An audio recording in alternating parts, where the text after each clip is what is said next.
तृष्णा स्वर्णकामका द्रव्यादिष्वादिसम्पत्ता ज्ञानोऽप्यात्मकामका परमगतहि पदं दैवं नाव्रतेव त्रिनालिकं छायातवस्थयोर्भेद प्रतिपालयतोर्मः यत्र भावः शिवं दत्ते योगी यद्दुर्भक्तिः यो न यज्ञाशु गम्योतिम्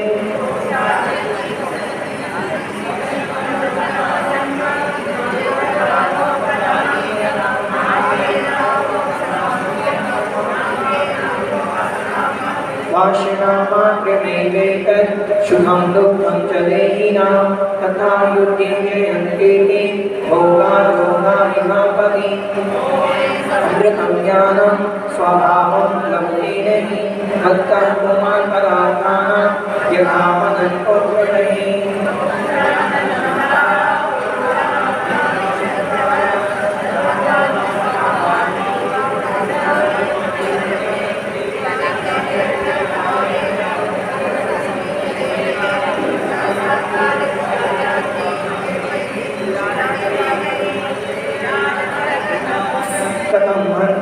जनाय परिगुप्यति स्वयं मूलं मातयन् पद्भ्यां स्वयं दण्डेन पाद्यते आगत्वेषकरी दीर्घ नेत्राकर्षण कर्मणा अज्ञानात् सुचिरं जीव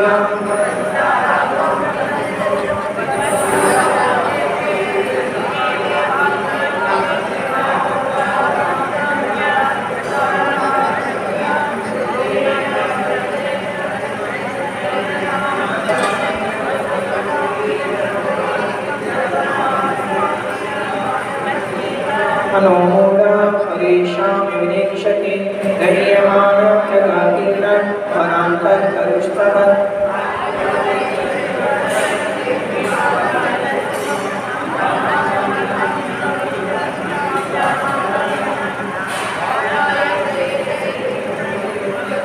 संचिनोति यः श्वासशरीरं सपन्तेन श्नास्यामीति विलिम्पति कालिकां अन्ते सुदुस्थितान्ताः कामं करसेवते सुखे मश्चीनी शुचिन्यपि सकाय सप्ततापाय तदर्थं प्रार्थनाव्रता तद्देहस्यापकारकं यद्देहस्योपकाराय तज्जीवस्यापकारकं पितश्चित्तामणिर्दिव्यः पितः पिण्ड्याख्यमण्डकं ध्यानेन चेदुर्निलम्बे पात्र्यन्तां विवेकिनः शून्यतस्तनुमार्गो निरत्ययः अत्यन्तसौख्यवानात्मा लोकालोकविलोकिनः संयम्यकरणग्राम मेकाग्रत्वेन चेतसा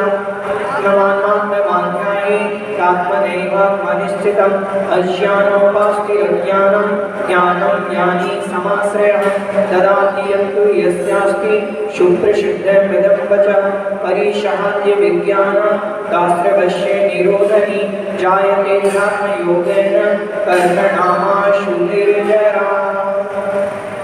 कल हमने देखा था कि उस आत्मा में लीन हो जाने से, आत्मा में स्थित हो जाने से क्या होता है, आश्रम रुक जाता है और निर्जरा होने लगती है। तो आश्रम को निरोध करने वाली निर्जरा होती है। और निर्जरा कैसी होती है, कितनी होती है, तो कर्मणाम कर्मों की। कैसे होती है, तो आंसू मतलब शीघ्र, बहुत जल्दी, बहुत स्पीड में निर्जरा कर्मों की होने लगती है आत्मा में स्थित होने से। आगे बतला रहे हैं, आपने अभी कहा था कि जब आत्मा को ध्याएगी, आत्मा के द्वारा ध्याएगी और आत्मा में स्थित होकर के ध्याएगी, ये तो संबंध हो गया।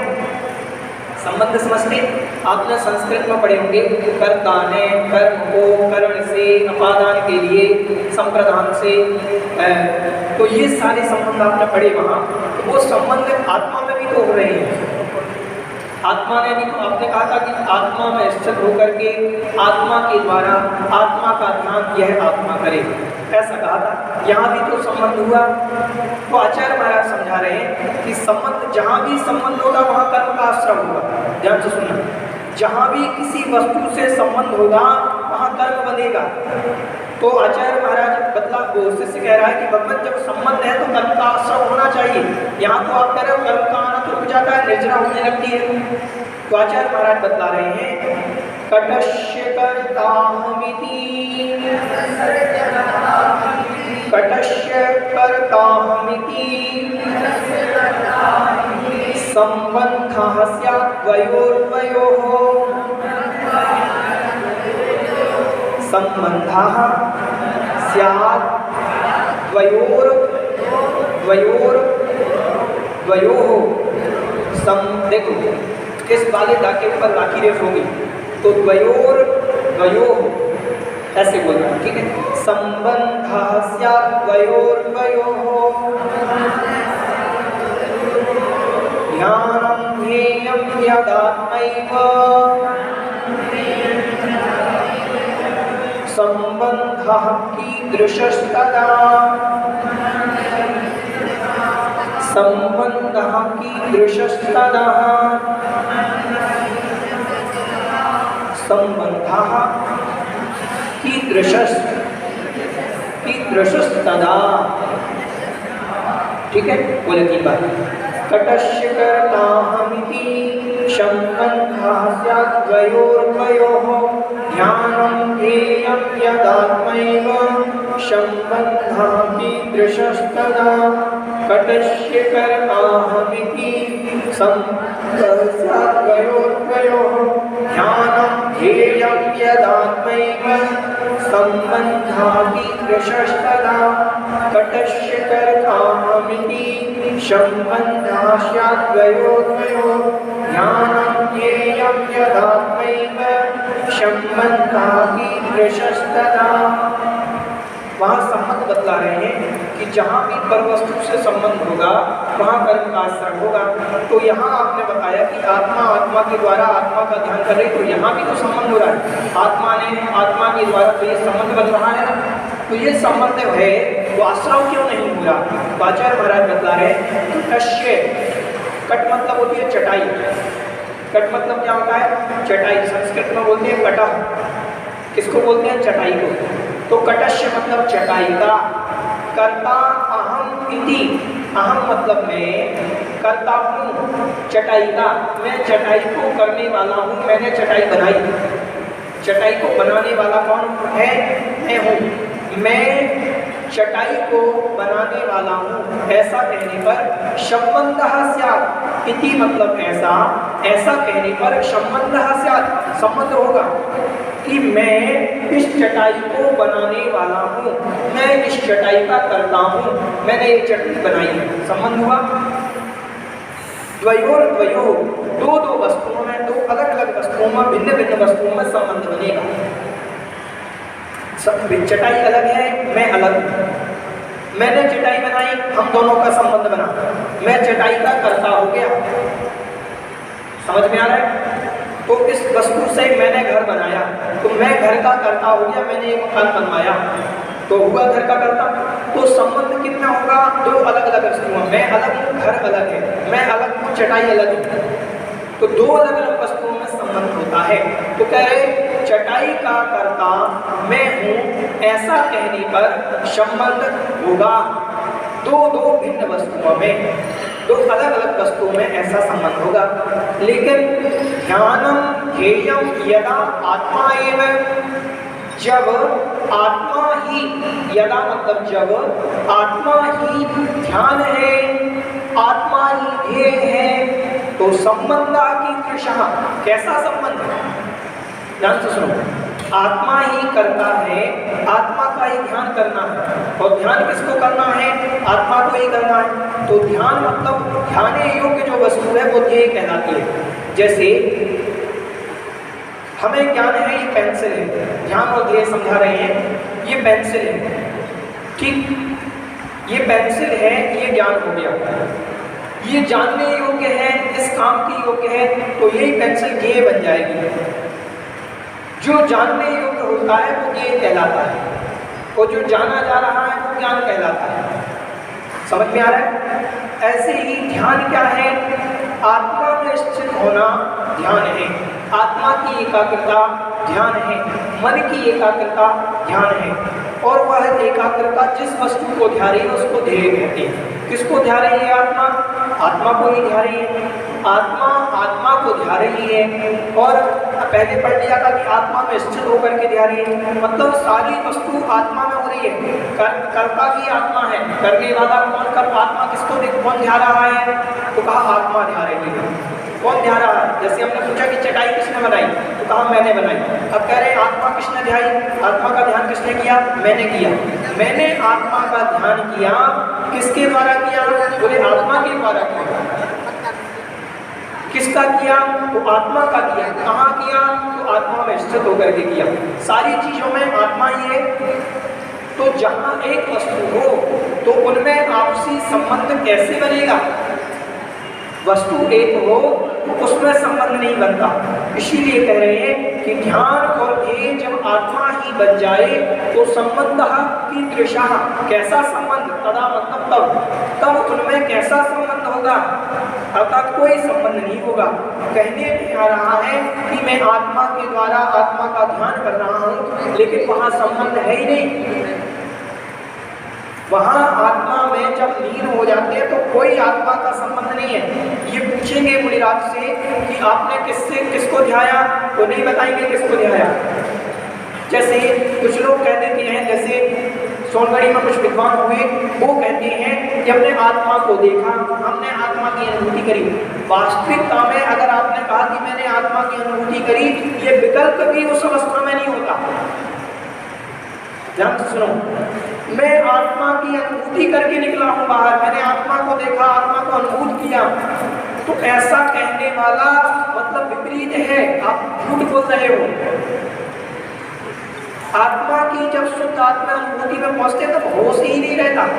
जैसे आपने कभी देखा हो, आप जा रहे हो तो आपको बहुत नींद आ रही हो और क्लास पढ़ रहे हो, क्लास में बैठे हो, चमकी आ जाए तो वो 2-3 मिनट की बात या 10-20 सेकंड की बात निकल जाती है, लेकिन मालूम नहीं चलता कि अब कब सोए और कब उठ गए। झपकी आती ना तो अचानक से वो झपकी मालूम नहीं चला कि 10 सेकंड का समय कब निकल गया। क्या बोला इसके पहले? ऐसे ही अब उस 10 सेकंड में क्या होगा मालूम चलता क्या? हमें नहीं चलता ना उस 10 सेकंड में क्या हुआ।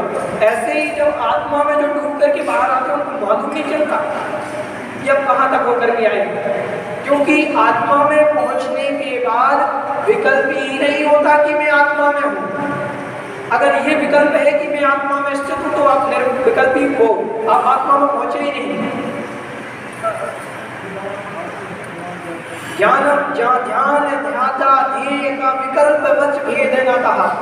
उनके विकल्पों को वचनों से नहीं कहा जा सकता। लिखा है जहाँ ध्यान ध्याता ध्येय को विकल्प वच भेद न कहा, वचनों से उन विकल्प को नहीं कहा जा सकता कि ये ध्यान है, ये ध्याता है, ये ध्येय है। अलग अलग ये कहने में आ रहा है कि मैं आत्मा को मैंने देखा या आत्मा को देखो, आत्मा के द्वारा देखो, ये कहने की शैली है, बस वचनों से नहीं कहा जा सकता वहां पहुंचने के बाद।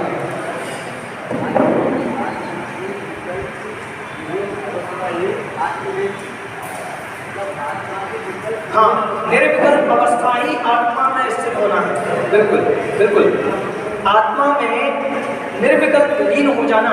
जब आत्मा में लीन हो तो कोई विकल्प नहीं रहता, न शरीर का विकल्प, न कर्मों का विकल्प। अब जब विकल्प नहीं होगा, समय सारे जी के अंदर आप पढ़ोगे, विकल्प शब्द बहुत बार प्रयोग किया। महाराज हमेशा विकल्प शब्द का प्रयोग करते हैं। पूज्य सुधाचार्य जी महाराज हमेशा कहते हैं कि विकल्प क्या होते हैं, ये जो है ना शुभ अशुभ विकल्प है, राग द्वेष विकल्प है, ये सब विकल्प की कोटि में आते हैं। और निर्विकल्प ना वहाँ राग है ना द्वेष है, पता ही नहीं हो क्या रहा है, बस आनंद आ रहा है। समझ रहे हो? आपसे हम पूछे कि गुलाब जामुन कितना मीठा है, तो आप ये नहीं कह सकते कि इतना कि इतना। बताओ कितना बताओगे उसको? आप इतना कहोगे? नहीं कह सकते। इतना कहोगे? अरे उसका माप है ही नहीं मीठे का, मीठा है बस मीठा है। अब कितना मीठा ये नहीं बता सकते।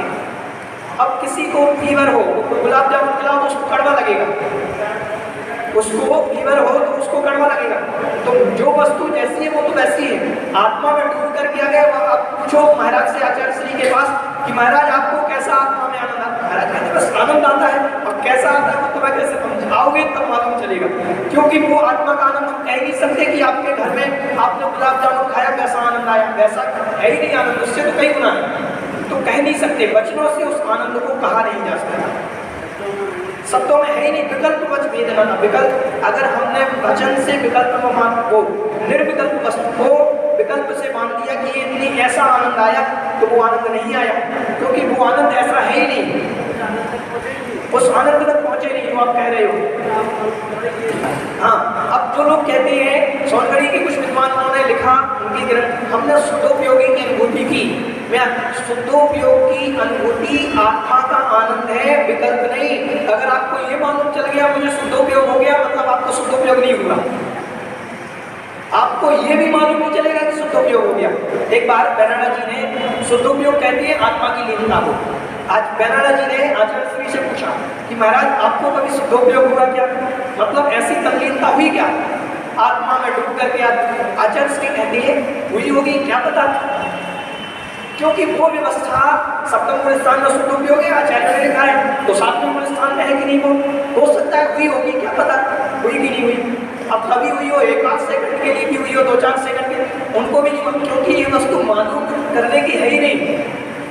समझ रहे हो, आत्मा की अवस्था में। इसीलिए तो बाहर कुछ भी होता रहे, कोई सियान की शरीर को खा जाए, ध्यान में नहीं आता, बिल्कुल ध्यान नहीं रहता, इसीलिए ये अवस्था। तो यहाँ पर कहा कि जब ध्यान धीरे और सब कुछ आत्मा ही है, तो वहाँ संबंध नहीं होगा, और संबंध आपसी में ना होने के कर्म बंध नहीं होता। आपस में संबंध होने पर कर्मों का आना होता है, और जहाँ संबंध नहीं होगा वहाँ कर्म नहीं आएंगे। जैसे ही हमने संबंध जोड़ा, ये हमारे पुत्र है, ये मेरी पत्नी है, ये मेरी माता है, ये मेरे पिता है, तुरंत कर्म का आश्रम। और साधु बनने के बाद ना मेरा पुत्र है ना मेरे पिता है, तो ये जो पिता पुत्र संबंधी विकल्प था उनका आश्रम रुक गया। साधुओं के माता पिता पुत्र पत्नी घर संबंधी आश्रम नहीं होता, लेकिन उनके आश्रम होता है जिनवाणी से राग है, ये मेरी जिनवाणी है, ये मेरे भगवान है, मेरे आराध्य ये भगवान है, मेरे आचार्य श्री हैं। साधु कहते ना, सुधा सागर जी कहते मेरे आचार्य श्री हैं, तो मेरे आचार्य श्री हैं, वो विकल्प हो रहा है, उससे शुभोपयोग का आश्रम जरूर हो रहा है, लेकिन वो विकल्प तो है ना। लेकिन जहाँ भी संबंध रहेगा वहाँ ये सारी चीजें हैं, और संबंध खत्म तो कोई भी निर्विकल्प अवस्था में कोई आश्रम नहीं होता। समझ रहे, जो विकल्प अवस्था रहेगी, जो चंचलता रहेगी, उससे आश्रम। चलिए, बोधि ही समाधि परिणाम शुद्धि स्वात्मोपलब्धि शिव शौक्य सिद्धि चिंतामणिं चिंतित वस्तुदाने मां वंदे शिवमस्तु देवी नवात्मका।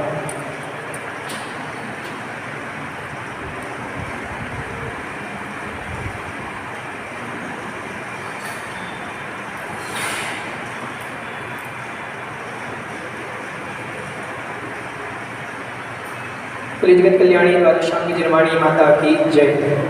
25 श्लोक हो चुके हैं, आधा ग्रंथ हमारा पूर्ण हो गया है, 51 श्लोक है। तो 25 श्लोक का टेस्ट ले लें क्या? अभी नहीं, परिवेषण के बाद 10 दिन आपके पास है, आपको तैयारी करो। सिर्फ सामान्य से वैकल्पिक प्रश्न आएंगे, उसमें आपको टिक लगाना है, ठीक है? टिक तो लगा दो, लिखना कुछ नहीं है, टिक लगाना है।